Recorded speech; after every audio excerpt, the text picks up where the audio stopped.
Good morning all, Miss Harvey here. I'm coming to you this morning with a language paper lesson, kind of like a walking, talking mock. I'm going to do a series of videos over paper 1 and paper 2 and kind of walk and talk through how you go about answering these questions. And to start with, I've chosen a book called Rebecca by Daphne du Maurier, as you can see below on the screen. I've chosen it for two reasons. Firstly, AQA actually used an extract from another of du Maurier's books a couple of years back, an extract from Jamaica Inn, the opening entrance from Jamaica Inn. So we know it's the kind of text, an extract that they do choose for their examinations. Also, Rebecca is a fantastic book, one of my favourites. It has a beginning line that is just so memorable and so wonderful. And actually, we're going to be doing the opening of this book as our extract. So what this YouTube video is going to bring you is it's going to bring you the extract. I'm going to read it through and we're also going to quickly, to get us started, go with a question 1 and then following videos will be a question 2, then a question 3 and then a question 4 on this extract as in like a mock paper 1 question. If you want to follow along on your own extract, you'll see somehow in a minute I'll have linked the PDF version of the text that I've made for you of the extract that we're using. I think it should probably be in the kind of like links at the bottom of the video. If I can make it come up on the screen like all those YouTubers do, I will try, but that might be a little bit beyond my skills on YouTube. We will all learn things over the next coming weeks, I'm sure. So I'm just going to go through. As I read it, I will try and stop and do some of that tier 2 vocabulary, the ones that you might not know. Of course, you can always, if there's a word that I don't stop on, pause the video, go and grab a dictionary, grab your phone, search it up. If you're searching for a word online, type it into Google and just write the word deaf after it, DEF, short for definition, and it will bring up an Oxford English Dictionary definition on your phone, which is quite an accurate way of finding those definitions. Okay, so grab your extract if you want to read along, or read along with mine on screen, and we're going to read the opening extract to Rebecca by Daphne du Maurier. So, last night I dreamt I went to Mandalay again. It seemed to me as I stood by the iron gate leading to the drive, and for a while I could not enter, for the way was barred to me. There was a padlock and chain upon the gate. I called in my dream to the lodge keeper and had no answer, and peering closer through the rusted spokes of the gate, I saw the lodge was uninhabited, so not lived in. No smoke came from the chimney, and the little lattice windows gaped forlorn. So forlorn means kind of sad, abandoned and lonely. Then, like all dreamers, I was possessed of sudden supernatural powers and passed like a spirit through the barrier before me. The drive wound away in front of me, twisting and turning as it has always done, but as I advanced, I was aware that a change had come upon it. It was narrow and unkept, not the drive that we had known. At first, I was puzzled. I did not understand, and it was only when I bent my head to avoid the low swinging branch of a tree that I realised what had happened. Nature had come into her own again, and little by little, in her stealthy, insidious way. So insidious means like to gradually proceed or move forward, but in kind of like a harmful way, so moving forward harmfully. Had encroached, and encroach is also another great word. It means to intrude on someone's sort of privacy.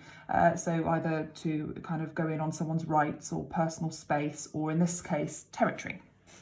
So I'll do that sentence again. Nature had come into her own again, and little by little, in her stealthy, insidious way, had encroached upon the drive with long, tenacious fingers. The woods, always a menace even in the past, had triumphed in the end. They crowded dark and uncontrolled to the borders of the drive. The beeches with white naked limbs leant close to one another, their branches intermingled in a strange embrace, making a vault above my head like the archway of a church. And there were other trees as well, trees that I did not recognise, squat oaks and tortured elms that straggled cheek by jowl with the beeches, and had thrust themselves out of the quiet earth along with the monster shrubs and plants, none of which I remembered.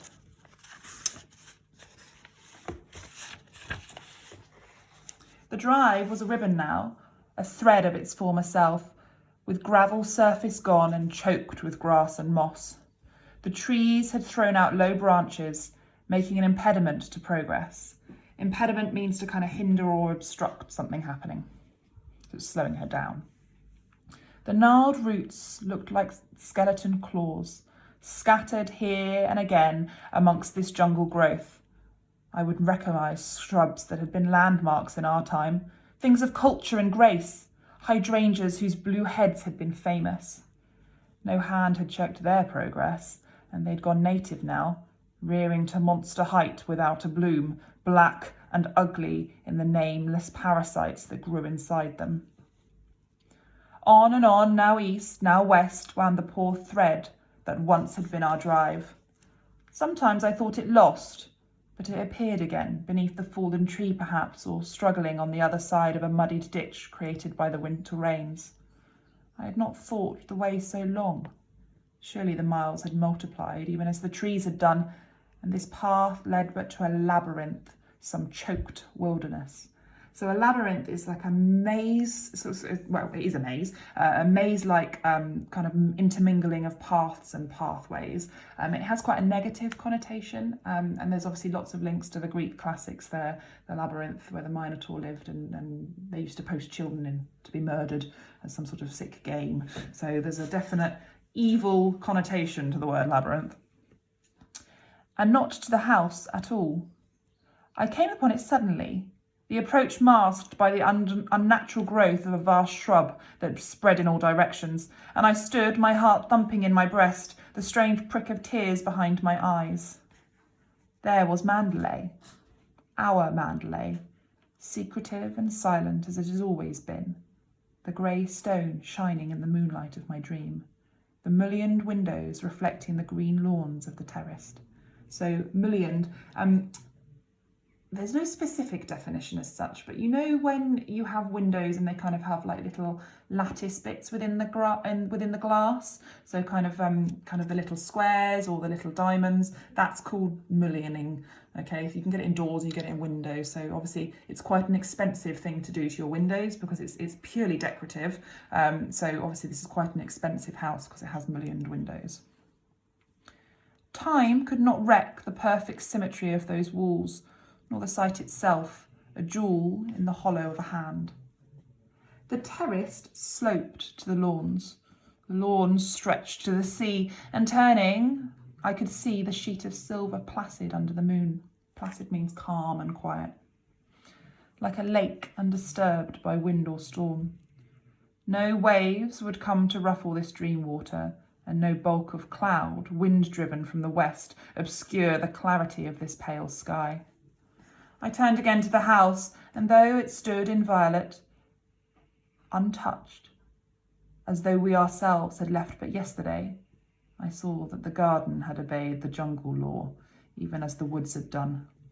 The rhododendrons stood 50 feet high, twisted and entwined with bracken. So rhododendron, you will have seen them. They're the very big bushes that have kind of like, they look like big flowers, but they're actually lots of little flowers that kind of clump together in kind of pinky and purpley colours, rhododendrons. It is a poisonous plant. It's very poisonous to animals specifically, but people have also been known to be poisoned by the honey that bees make when they feed off rhododendrons. So it's quite interesting that the author here, Maurier, has chosen to pull out the rhododendrons as a particular bush. And they had entered into an alien marriage with a host of nameless shrubs, poor bastard things, that clung about their roots as though conscious of their spurious origin. A lilac had mated with a copper beech, and to bind them yet more closely to one another, the malevolent ivy, always an enemy to grace. So malevolent, it means a wish to do evil things to others. And of course, again, ivy is a very poisonous plant, so the author might be doing something here. Had thrown her tendrils about the pair and made them prisoners.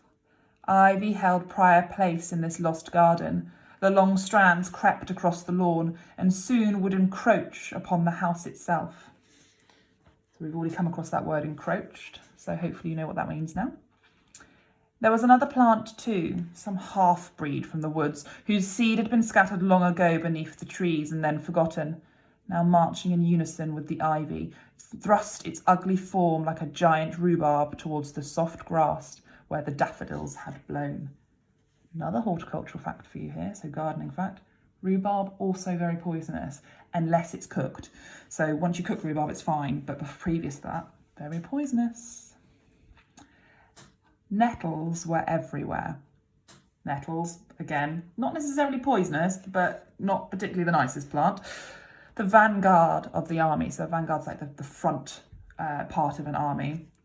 They choked the terrace, they sprawled about the path, they leant vulgar and lanky against the very windows of the house. They made indifferent sentinels. So a sentinel is a soldier or a guard who stands watch.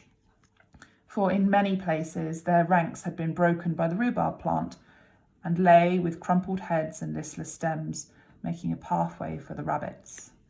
I left the drive and went on to the terrace, for the nettles were no barrier to me, a dreamer. I walked enchanted, and nothing held me back. Moonlight can play odd tricks upon the fancy, even upon a dreamer's fancy.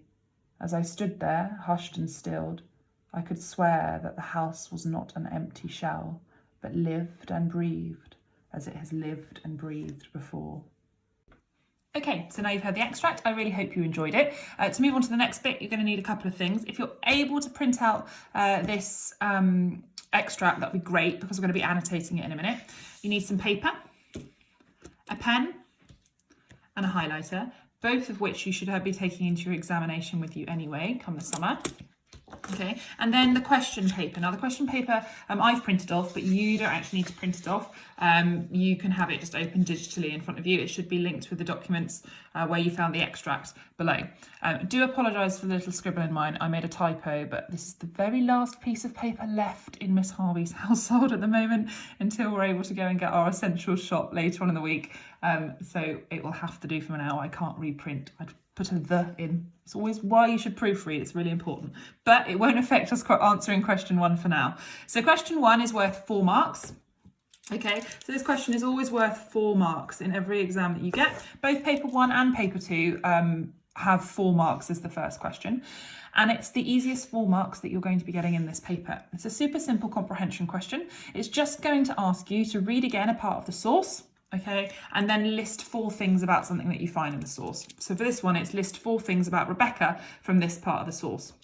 Now, the thing I'm going to take away and highlight straight away is that it says lines 1 to 4. Okay, so go to your extract and highlight where lines 1 to 4 are. Well, conveniently, look at that. It's the first paragraph. It's really important that you take the information only from these lines. If you answer from without these lines, unfortunately, you do not get the marks for whatever you put. Okay, they're testing your ability to read and understand here. And if you fall foul at the first hurdle, which is reading and understanding the question, there's not much hope. Okay, so make sure that you're answering from within those lines. I'm just going to reread that paragraph so that we are really on top of what the part is that we're being asked to do. And in the exam, I'd expect you to reread those 1 to 4 lines again too. So last night I dreamt I went to Mandalay again. It seemed to me as I stood by the iron gate leading to the drive, and for a while I could not enter, for the way was barred to me. There was a padlock and chain upon the gate. I called in my dream to the lodge keeper and had no answer, and peering closer through the rusted spokes of the gate, I saw that the lodge was uninhabited. Now take that paragraph for me. Look at your question and pause the video in a moment when I say to answer that question. Please remember to answer in full sentences, and there needs to be 4 separate sentences on your sheet. Pause the video now.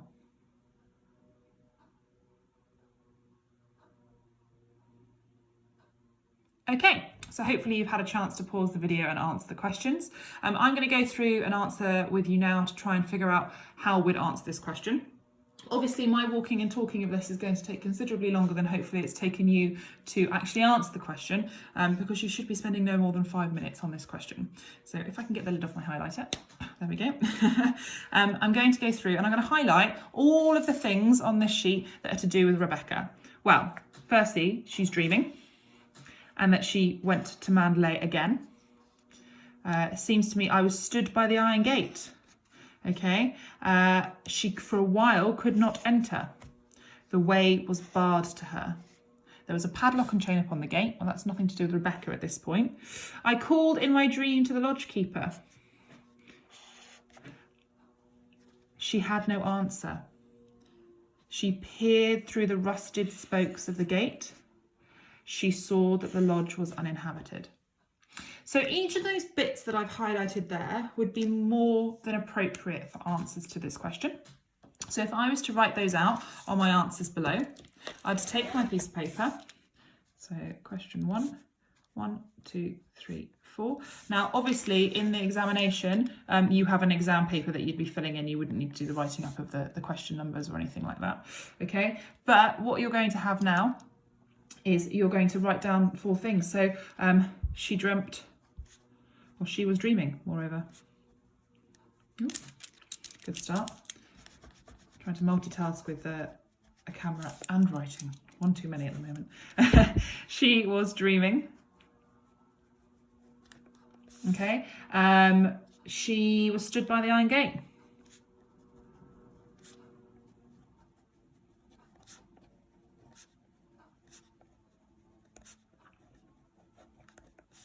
Okay.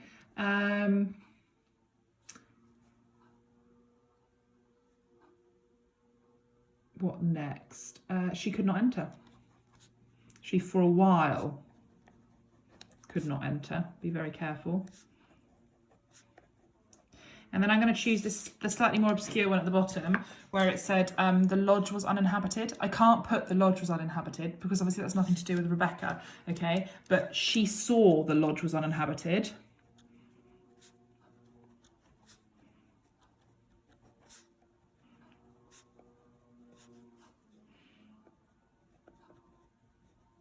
Suddenly makes it about Rebecca, therefore it's relevant to the question.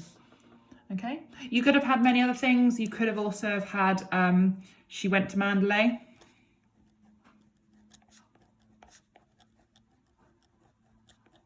Again, okay, try and quote where you can there. Okay, you could have had which would we have for her way was barred.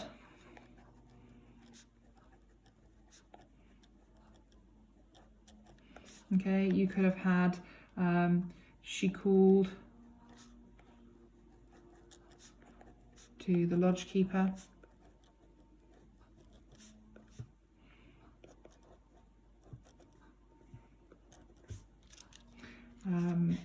She got no answer.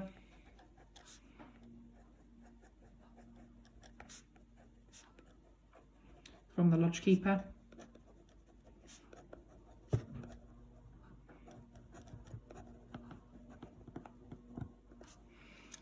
Sorry, that's slightly off my screen, isn't it? There you go.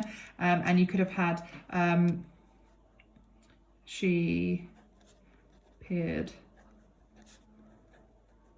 closer on its own. That would have been absolutely fine. Or she peered closer through the gate.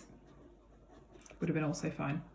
Okay, you obviously could have put she peered closer through the rusty spokes of the gate, but adding those adjectives doesn't make any difference from what it is that she's actually doing. So she peered closer through the gate is absolutely fine. So I've gone for those 4. That's 4 marks for me. You could have had any of these extra ones here as well. So give yourself a mark out of 4. Give myself a mark out of 4 there. Mark yourself, and then join me again for the next video where we're going to be going over a question 2.